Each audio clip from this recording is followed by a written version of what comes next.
एक बार की बात है। ईशा नाम की एक लड़की थी। उसे शॉपिंग करना बहुत पसंद था। उसे जब भी अपने काम से छुट्टी मिलती और मौका मिलता, वो शॉपिंग करने निकल जाती थी, और वो भी अपनी सहेली श्रेया को लेकर। ऐसे ही एक छुट्टी का दिन था और ईशा घर पर बैठकर बोर हो रही थी।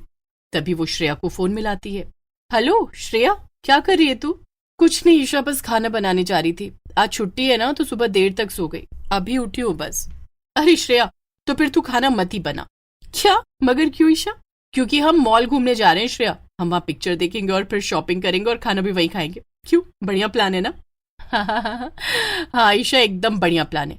ये प्लान बताकर तो तूने मुझे खुश ही कर दिया। तो फिर जल्दी से तैयार हो जा श्रेया। मैंने तो फिल्म की टिकट्स भी बुक कर दिए। जल्दी मुझे मॉल में मिल। फिर क्या था, श्रेया और ईशा थोड़ी देर में मॉल में मिलती हैं और दोनों पॉपकॉर्न खाते खाते फिल्म देखने लगती हैं। लेकिन अभी फिल्म आधी ही खत्म हुई थी कि उन्हें बाहर से कुछ शोर सुनाई देता है। अरे ये क्या ईशा, ऐसा लग रहा है जैसे बाहर बहुत सारे लोग चिल्ला रहे हो। हाँ, मगर कौन चिल्ला रहा है और क्यों? पिक्चर का सारा मजा किरकिरा हो रहा है। ये मॉल वाले क्या कर रहे हैं? इन लोगों को रोक क्यों नहीं रहे हो? इनकी वजह से हमारी छुट्टी खराब हो रही है ना। अरे बस बस, इतना भी क्या भड़क रही है तू? थोड़ी देर में शायद शोर बंद हो जाए। लेकिन शोर और तेज हो जाता है और श्रेया और ईशा जब पीछे मुड़कर देखते हैं तो दंग रह जाते हैं। थिएटर के अंदर कुछ लोग बंदूक लेकर घुस जाते हैं और हवा में बंदूकें चलाने लगते हैं। थिएटर में सभी लोग डर के मारे चिल्लाने लगते हैं। अरे नहीं, ये क्या क्या यहाँ पर कोई आतंकवादी हमला हुआ है? ये तो हम बहुत बुरे फंस गए ईशा, अब हम क्या करेंगे?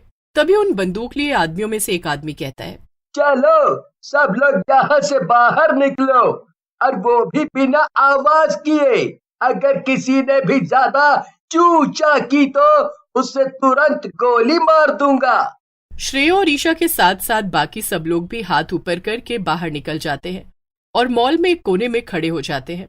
ईशा देखती है कि मॉल में मौजूद सभी लोग वहीं पर कोने में खड़े थे और सब बहुत ज्यादा डरे हुए थे। तभी वहां पर वो सारे आदमी आ जाते हैं जिनके हाथ में बंदूकें भी थी, और अब ईशा सब कुछ समझ चुकी थी। वो मन ही मन सोचती है, अच्छा जरूर ये लोग आतंकवादी हैं और उन्होंने इस मॉल पर हमला कर दिया है। लेकिन लेकिन लेकिन मुझे हार नहीं माननी चाहिए। मुझे इन सब मासूम लोगों को बचाने की कोशिश करनी चाहिए, और वैसे भी मुझे इतनी जल्दी मरना नहीं है, और इन निकम्मे आतंकवादियों के हाथों तो बिल्कुल भी नहीं। ईशा धीमी आवाज में श्रेया से कहती है, श्रेया मुझे लगता है कि ये सब पक्का आतंकवादी हैं और यहाँ मॉल में हमला हो गया है। अरे वो तो मैं भी समझ गई हूँ ईशा, मगर तू बोलना बंद कर। तूने सुना नहीं, उन लोगों ने चुप रहने को कहा है, वरना बोलने की वजह से हम ही सबसे पहले मारे जाएंगे। नहीं नहीं श्रेया, हम हार नहीं मान सकते। हमें इन्हें किसी तरह से भटकाना चाहिए ताकि हम सब लोगों को लेकर उस दरवाजे से मॉल से बाहर निकल सके। ये सुनकर श्रेया हैरान हो जाती है। ईशा, तेरा दिमाग खराब है क्या? वो आतंकवादी हैं और यहाँ कोई फिल्म नहीं चल रही कि हम उनको भटकाएंगे और वो मासूमों की तरफ भटक भी जाएंगे और हम सब बाहर निकल जाएंगे। तू ये फालतू की हीरोगिरी मत कर, वरना सब के सब मारे जाएंगे। श्रेया की ऐसी बात ईशा के दिल पर लग जाती है। अब वो ठान लेती है कि अकेले ही सबको आतंकवादियों से बचाएगी। ठीक है श्रेया, मुझे तेरी मदद नहीं चाहिए, मैं अकेले ही सब कर लूंगी। तू यहीं बैठी रह और इंतजार कर कि अगली गोली तुझे कब लगेगी, क्योंकि यहाँ तो ऐसा माहौल है कि कभी भी किसी को भी मारा जा सकता है। अरे मगर ईशा, रुक जा, बेवकूफ मत बन। लेकिन ईशा श्रेया की बात नहीं सुनती और आतंकवादियों के सामने चली जाती है। एक आतंकवादी उसे आगे आता हुआ देखकर गुस्से में बोलता है, ए, तू यहाँ आगे कहाँ आ रही है? तुझे हमारा डर नहीं है क्या? नहीं नहीं, डर तो बहुत है, मगर मैं मजबूर हूँ। वो दरअसल मुझे बाथरूम जाना है, प्लीज मुझे जाने दो, प्लीज प्लीज मुझे जाने दो, बहुत तेज से आई है। ये सुनकर दूसरा आतंकवादी कहता है, ओफो, ठीक है, चलो मेरे साथ। कितना बक बक करती है, लेकिन कोई भी चालाकी की तो अच्छा नहीं होगा। हम लोग बहुत ही ज्यादा खतरनाक लोग हैं। हाँ ठीक है, समझ गई, बस मुझे बाथरूम ले चलो, फिर मैं चुपचाप बैठ जाऊंगी। आतंकवादी बंदूक तानते हुए ईशा को बाथरूम तक ले जाता है और बाहर खड़ा रहता है। वहीं ईशा बाथरूम के अंदर जाकर सोचने लगती है, अब क्या करूं, अब क्या करूं? इसे यहाँ तक तो ले आई हूं, मगर अब आगे क्या होगा? हाँ, कुछ ऐसा करना चाहिए जिससे मैं इसे मार दूं और इसकी बंदूक छीन लूं, और फिर मैं उस बंदूक से सब आतंकवादियों को खत्म कर दूंगी। वाह, क्या आइडिया है मेरा। ए लड़की, जल्दी निकलो, अंदर क्या कर रही है इतनी देर से? ईशा बाहर निकलती है और आतंकवादी की बंदूक छीनने की कोशिश करने लगती है। ये मुझे दे दे, मैं तुम सबको छोड़ने वाली नहीं, मासूमों की जिंदगी के साथ खेलते हो। लेकिन ये देखकर आतंकवादी को गुस्सा आ जाता है और वो ईशा को दूर धक्का दे देता है। वो ईशा को गोली चलाकर मार देता है और ईशा तुरंत ही मर जाती है। उधर गोलियों की आवाज सुनकर सभी बंदी बने लोग डर जाते हैं। वो आतंकवादी बाथरूम से वापस आने लगता है, लेकिन तभी ईशा मरने के बाद चुड़ैल में बदल जाती है और वो जल्दी से आतंकवादी के अंदर घुस जाती है। अब मजा चखाऊंगी इन सब आतंकवादियों को। मैं मर गई तो क्या हुआ, मैं इन सब मासूम लोगों को बचा लूंगी। वैसे भी मैं ये सब लोगों को बचाने और इन आतंकवादियों को हराने के लिए तो कर रही थी ना। आतंकवादी के अंदर घुसी हुई चुड़ैल जोर जोर से हंसने लगती है और फिर अपनी बंदूक उठाकर बाकी लोगों के पास जाकर खड़ी हो जाती है। ईशा को वापस ना आता हुआ देखकर श्रेया घबरा जाती है। मेरी सहेली ईशा, ईशा कहाँ गई? वो बाथरूम गई थी ना, तुमने क्या किया उसके साथ? एक दूसरा आतंकवादी श्रेया को बंदूक से डराकर चुप करा देता है, लेकिन चुड़ैल को अपनी सहेली को ऐसे देखकर बहुत दुख होता है। चुड़ैल आतंकवादी के शरीर से बाहर निकल आती है और उसे देखकर वहां मौजूद लोगों के साथ साथ आतंकवादी भी डर जाते हैं। ये क्या? ये चुड़ैल कहाँ से आ गई? ये तो तुम अपने इस मरे हुए साथी से पूछो। इसी ने मुझे मार दिया और मैं चुड़ैल बन गई, और तुम्हारे सामने ये इतनी बड़ी मुसीबत खड़ी हो गई है। यह तो सब उल्टा पुल्टा हो गया है। अब हमें यहाँ से फौरन निकलना पड़ेगा। मिशन फेल हो चुका है। भागो यहाँ से।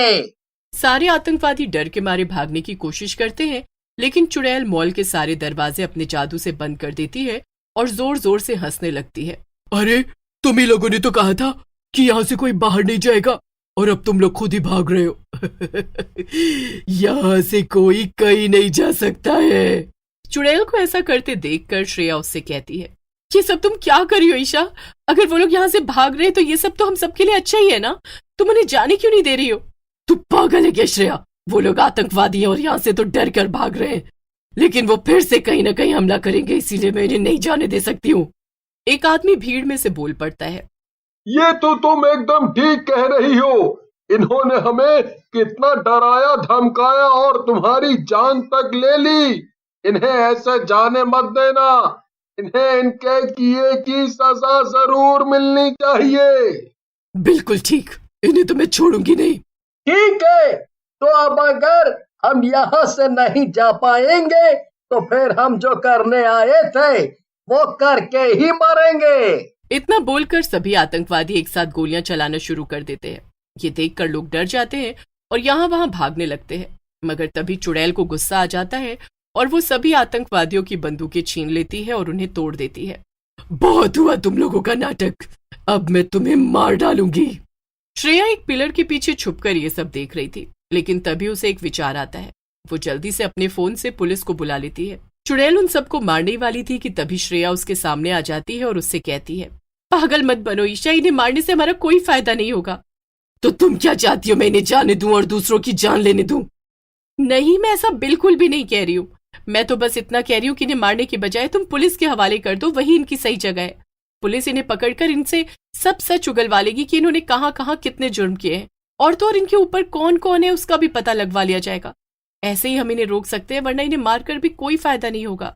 चुड़ैल श्रेया की बात ध्यान से सुन रही थी और फिर कहती है, हाँ तुम एकदम ठीक कह रही हो, ऐसा करना ही सही फैसला होगा। तुम हमेशा से मुझसे ज्यादा समझदार रही हो मेरी दोस्त, और अगर मैंने तुम्हारी बात मानी होती तो शायद मैं आज जिंदा होती। नहीं, ऐसा मत सोचो ईशा, तुम्हारी बहादुरी की वजह से आज हम सबकी जान बच पाई है, वरना तो ये आतंकवादी हम सबको मार ही देते। तुम बहुत बहादुर हो मेरी दोस्त, और मुझे तुम पर गर्व है। चुड़ैल ये सब सुनकर खुश हो जाती है। तभी वहां पर पुलिस के सायरन की आवाज आती है और पुलिस अंदर घुस आती है। सामने का नजारा देखकर पुलिस वाले भी हैरान हो जाते हैं। तभी श्रेया आगे आती है और कहती है, मैंने ही आप लोगों को फोन करके बुलाया है। इन आतंकवादियों ने मेरी सहेली को मार दिया है और वो चुड़ैल बन गई है। आप इन लोगों को गिरफ्तार कर लीजिए। पुलिस वाले तुरंत सभी आतंकवादियों को गिरफ्तार कर लेते हैं। उनके जाते ही चुड़ैल को भी मुक्ति मिल जाती है, और अगले दिन सारे शहर में ईशा के नाम की वाहवाही होने लगती है कि कैसे उसने अपनी जान देकर कई लोगों को आतंकवादियों के हमले से बचाया।